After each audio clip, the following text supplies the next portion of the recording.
Yo, man, what's up? What's up? Listen, we're here in front of the St. Louis Chess Club, and it's the world famous club. As you know, we live here all the time, but there are great clubs all around the world. Absolutely. And I gotta say, there's great clubs in New York City. Yeah, for sure. I played in a lot of them. You got to talk New York City. The Marshall Chess Club. Fantastic. I was champion of the Marshall Chess Club. Let me just humble No brag. way. Absolutely. You know, that club was pretty strong, and somehow I managed to win a championship there. But the importance of clubs for chess, especially now in the digital age. Yeah, in the past, you couldn't overstate the importance of the club. The club was the place, it's the hub, man. That's where everybody went. That's where we talked to each other. Do you know about the Russian championships? You got the bulletins. We traded books, we traded stories. We analyzed, we played. So the clubs, especially in the 70s, 80s, 90s, man, that was the gathering place.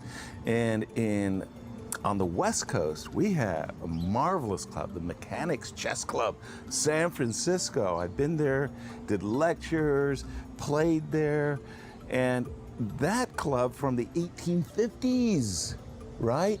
Still a vibrant place today.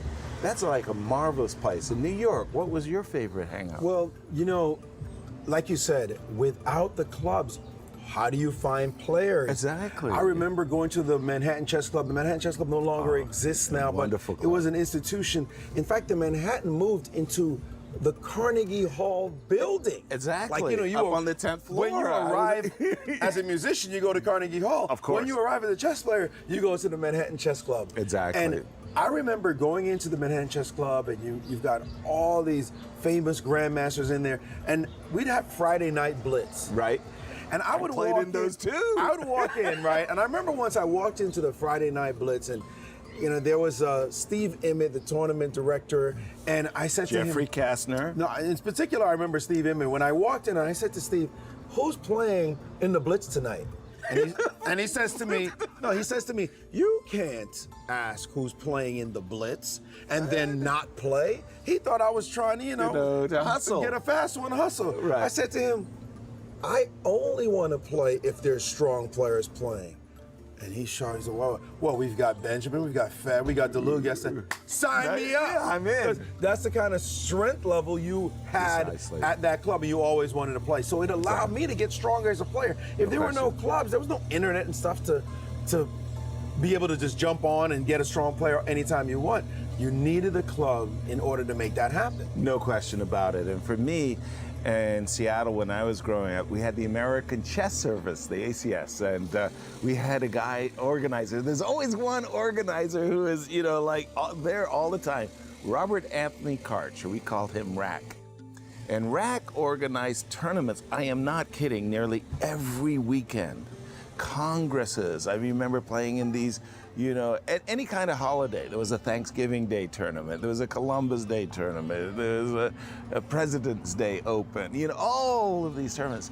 And that's where I got strong. That's where I cut my teeth and, you know, sharpened my game, and where I actually met all my friends.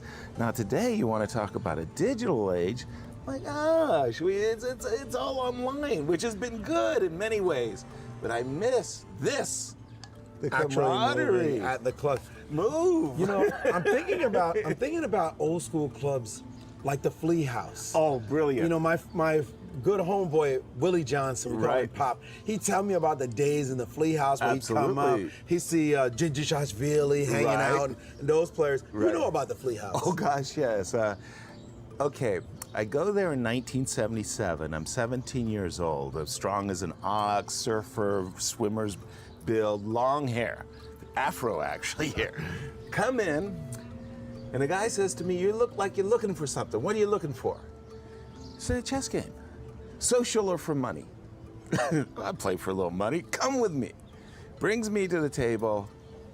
Guys holding court. Got a new customer. The guy says, "Where are you from?" I go, "Seattle." He goes, "Seattle? That's close to Alaska. Alaska gets night odds." Now, understand me.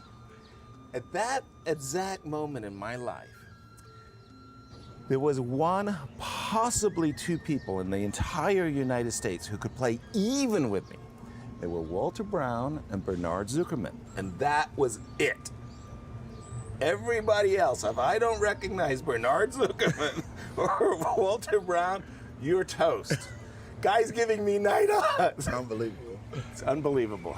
I don't know what I did, Maurice. Seriously, I was just like lollygagging, and I don't know, because there were side bets going on. I got confused. I lost the game. What? I lost game one. Night odds? I lost game.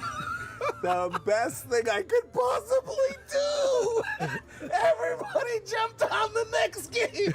I wiped them out, wiped them out, wiped them out. We played even, but he gave me time odds, 3-1. I wiped them out, wiped them out. We played even, 3-3. I wiped them out, wiped them out. I gave him 3-1. He says, come tomorrow, come tomorrow. I show up the next day. Asa Hoffman comes in. That's their champion. Asa took one look at me and said, no, we're going out to dinner. I'm going to treat you, raise pizza. You're going to wipe me out. And everybody in the flea house, he's a kid. That's an awesome story. You know, you remind me of the days of a club that is very little known, the Kingsman Chess Club. Don't know it, no. The Kingsman Chess Club were a group of largely African-American players in Brooklyn. I ended up growing up with people who were from the Kingsman Chess Club, the Black Bear School. Yes, but the Kingsman Chess Club, there were some serious players, and as a young expert, budding master, I would play against these guys, and John Evans, I remember, of course, Willie Johnson was a part of it, you've mentioned and the so like. many times. And it was because of a club like that you could go to, that you could say, here's a serious player, here are people you could sit down. It wasn't just blitz, it was even over the board, but casual over the board. Right. You don't do that nowadays. Right. Nobody sits down and plays games without clocks and time. No way in the world. But it was a place like that where I could go and grow as a young African American in Brooklyn. Right. Without that club, I don't graduate. And add to everything you said, you play a wonderful game. And then the guy says, no, man, I was doing great. I should have played this. And you analyze. And the next thing you know, you start appreciating the fact that you missed ideas. Somebody else, spectators come in and they go, no. That was fun. Yeah, the fun part, of course, is, as you said, the kibitzers on the side.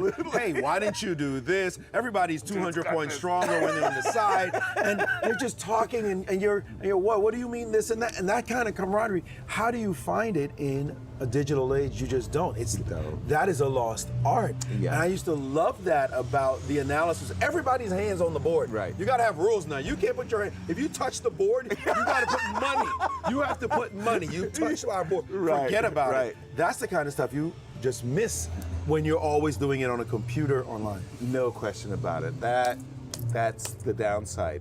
There was one downside of a club I just got to mention. I had a club that I went to, and I cycled to the club. And frankly speaking, it was 20 minutes to get to the club, but that was downhill. It was an hour coming back uphill. You get to the club and there was nobody to play. Oh, that's the tough part. I agree. Nobody to play. The digital age is quite different. You always have somebody to play. Exactly. And it's a great thing to have someplace like the St. Louis Chess Club. Oh my goodness. Where everyone can come and enjoy a game. And the best part, there's people like Yasser Seirawan, Maurice Ashley, a Christian Carrilla, and Alejandro Ramirez. Grandmasters everywhere. Absolutely. Hanging out. Always nice. Always nice. Let's play. Let's play. E4, you don't play E4. You give me a night out. Oh, man, this is getting good. This is getting good. Right. Okay. Chinese variation. No, I don't know that stuff. Yeah, that's too modern.